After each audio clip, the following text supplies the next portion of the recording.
compétition, je l'ai vécue intensément parce qu'en fait, il y avait beaucoup d'attentes. Un projet nouveau, donc ça veut dire plein de nouvelles personnes, de grosses ambitions malgré tout. L'impression qu'on avait fait les choix juste dans un sport mécanique où on a besoin d'avoir une bonne machine.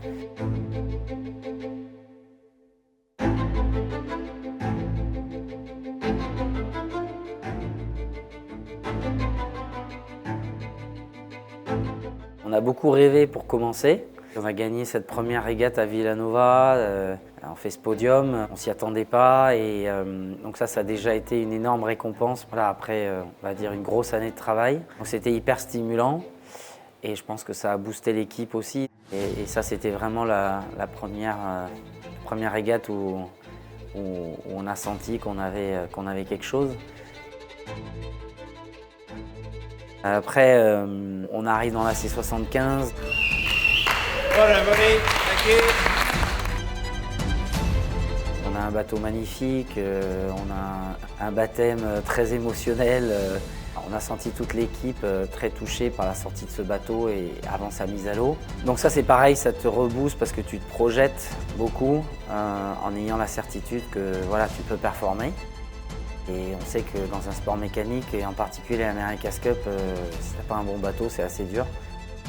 Que voilà, c'était déjà une notion de montée en puissance, d'espoir qui arrive en toi. C'est un événement qui est très long, dans lequel il y a peu de compétition. C'est très intense parce que finalement, tu ne sais pas vraiment où en est ton adversaire. On s'est pas mal entraîné avant et pour être honnête, on était un peu comme à Villanova. On se disait, waouh, ça va pas être facile. Non pas qu'on n'avait pas confiance en nous, mais qu'il fallait être réaliste, on avait peu de jours sur l'eau. Donc on fait la première régate contre un adversaire direct, contre Alinghi. On a beaucoup de pression parce qu'on sait que cette régate-là, il faut la gagner. Et ça se passe super bien. I did not expect France to be so aggressive and they pushed Alinghi all the way back. Et pour moi, c'était un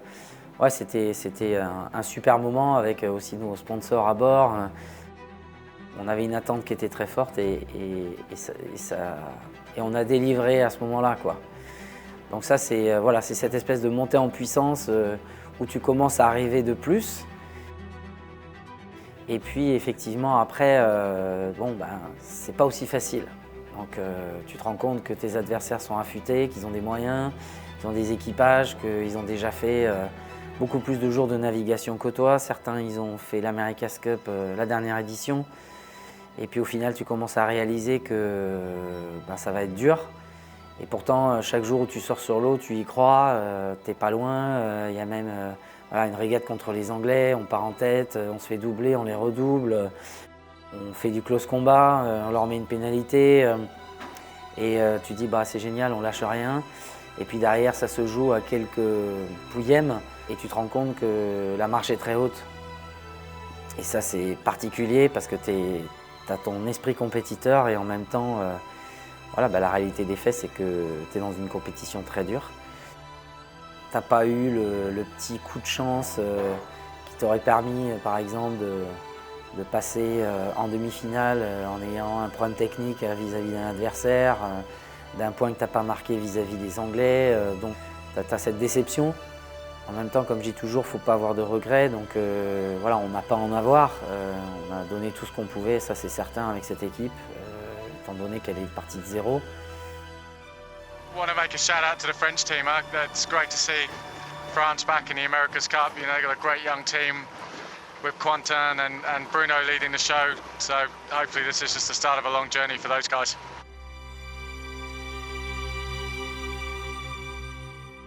Donc tu es éliminé et puis tu reportes tout ça sur les youth et les women qui restent les deux trophées à conquérir. On avait pas mal investi dans ces projets-là. Et donc on est tous gonflés à bloc, on est hyper motivés. On sait que dans les entraînements ça se passe bien. Allez les gars. Merci. Allez. Attends. J'ai cru que tu partais. Oh, il a trop envie là.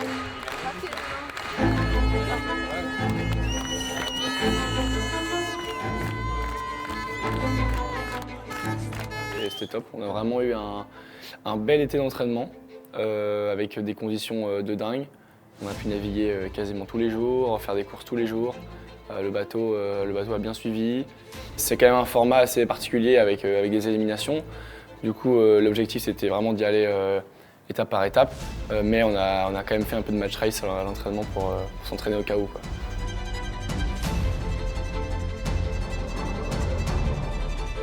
On était bien dans le rythme, on sentait qu'il y avait la place de se qualifier. Et puis le premier jour, on allait sur l'eau, il y avait beaucoup d'attentes. Donc nous on s'est bien échauffé. Dès qu'il y avait du vent qui rentrait, tout le monde se mettait sur les foils et tout le monde s'échauffait. Et puis en fin de journée, le comité a fini par lancer une manche et en fait le bateau il s'est mis à surchauffer parce qu'on a eu une panne sur la pompe de refroidissement.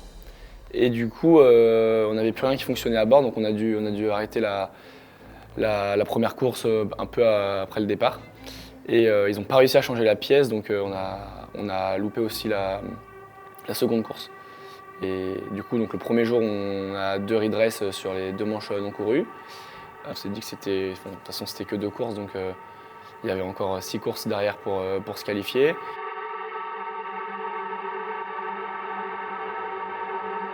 Et en fait, le lendemain, il y a une autre pièce qui a pété.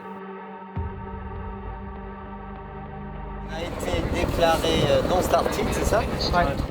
Une pièce sur la pompe qui gère un peu l'envoi de pression d'huile dans les foils. Et du coup, les foils ne bougeaient plus. Et donc, on n'a pas pu faire les 2 autres manches non plus. On s'est retrouvé à 4 manches non courues sur 4. Et donc, juste pas pouvoir participer à ça, c'est vrai que c'était dur. On était sur l'eau et on était spectateurs du show, quoi. Le dernier jour, on l'a abordé vraiment. Moi, les problèmes techniques, ils sont vraiment sortis de ma tête. Toute l'équipe était encore à fond. Et ça, je trouve que c'est un des très gros points de l'équipe, c'est que tout le monde est resté concentré et prêt quand on pouvait régater. On s'est retrouvé un peu à froid au début, parce que le premier croisement à la bande d'arrêt, c'était notre premier croisement avec 6 autres bateaux à la bande d'arrêt. C'était notre première course à la régate avec un peu de pression au final. On fait quand même une belle manche, on roule en tête là-bas au vent, on fait une petite erreur et on finit 3e. Et après on est dans le rythme toute la journée, on a sans doute un peu trop attaqué sur la 2e course, donc on a grillé le départ d'1 seconde, on a dû revenir, etc.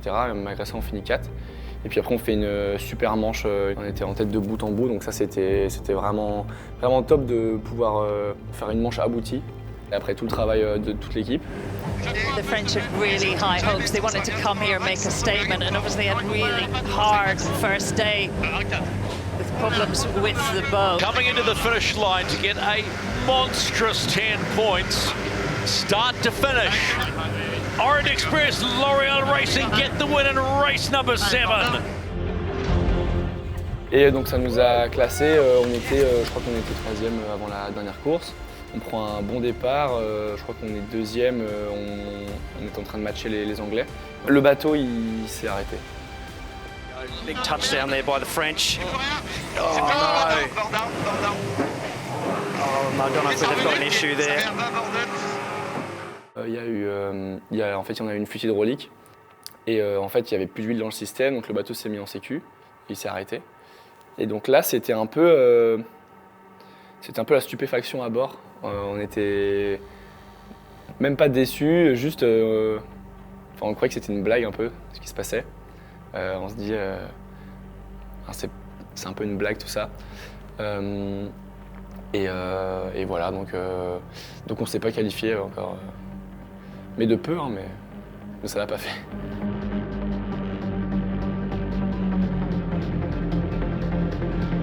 Alors on est un peu vert parce que voilà, on n'a pas pu contribuer à la maintenance du bateau qui a été confié à l'organisation. Là, c'est une grosse déception parce que tu sentais que l'équipage avait tout ce qu'il fallait pour gagner ce trophée.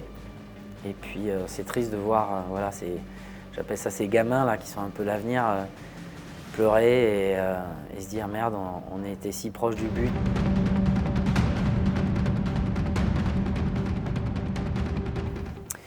Et puis tu te dis ok, il reste encore un trophée, il reste les femmes. Pareil, on a bon espoir. On arrive un peu plus fébrile, je pense, par rapport à tout ce qui nous est arrivé, un peu plus de pression sur les épaules des filles et je pense que voilà, ça a été plus compliqué, je crois. La première course, c'est vrai que voilà, il y a tout qui devient réel, il y a les communications de la comité de course dans les casques, il y a le timing qui défile pour de vrai, il y a toutes ces choses qui arrivent.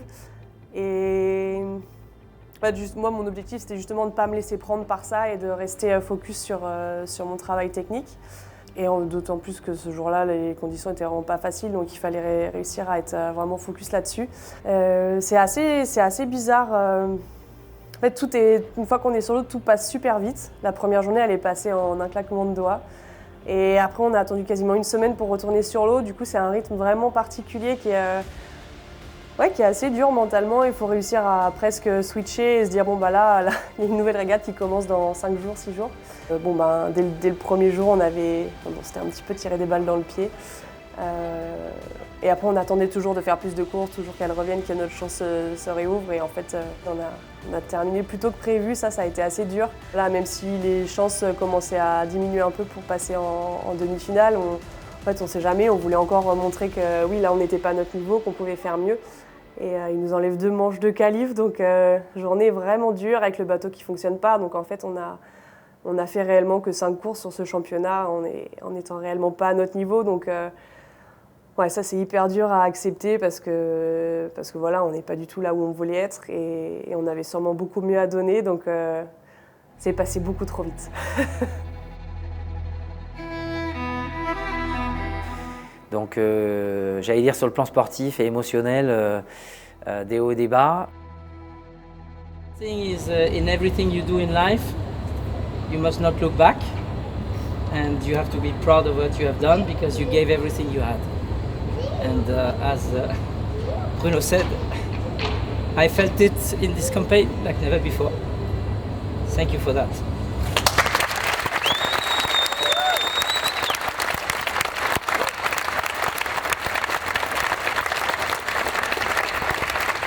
Et en même temps, écoute, ça c'est ma façon de voir. De toute façon, il faut penser au coup d'après, pas s'appesantir sur ce qui s'est passé là.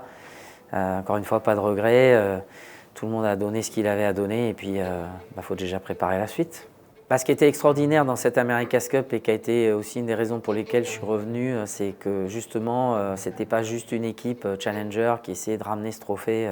Les jeunes et les femmes, pour moi, c'était vraiment un super projet. En 2007, j'avais été le premier à mettre une femme à la tête d'une équipe comme team manager. Donc c'est quelque chose qui me tient à cœur. J'aime beaucoup lancer des jeunes. J'en ai soutenu pas mal. Et c'est vrai qu'on a toujours eu cette culture de pousser des jeunes talents, de prendre des gens qui n'ont pas forcément eu leur chance. Donc ça m'a motivé. Donc quand je pense à l'avenir, c'est de me dire, voilà, on a eu au départ 3 équipes. On a déjà les fondations pour un avenir, je pense, beaucoup plus radieux. S'il n'y avait pas eu ça, je ne suis pas certain que ça a été aussi facile de continuer et de se projeter. Parce que tu as besoin de sentir ça et te dire que ce n'est pas un cycle qui s'arrête. En fait, c'est un cycle continu.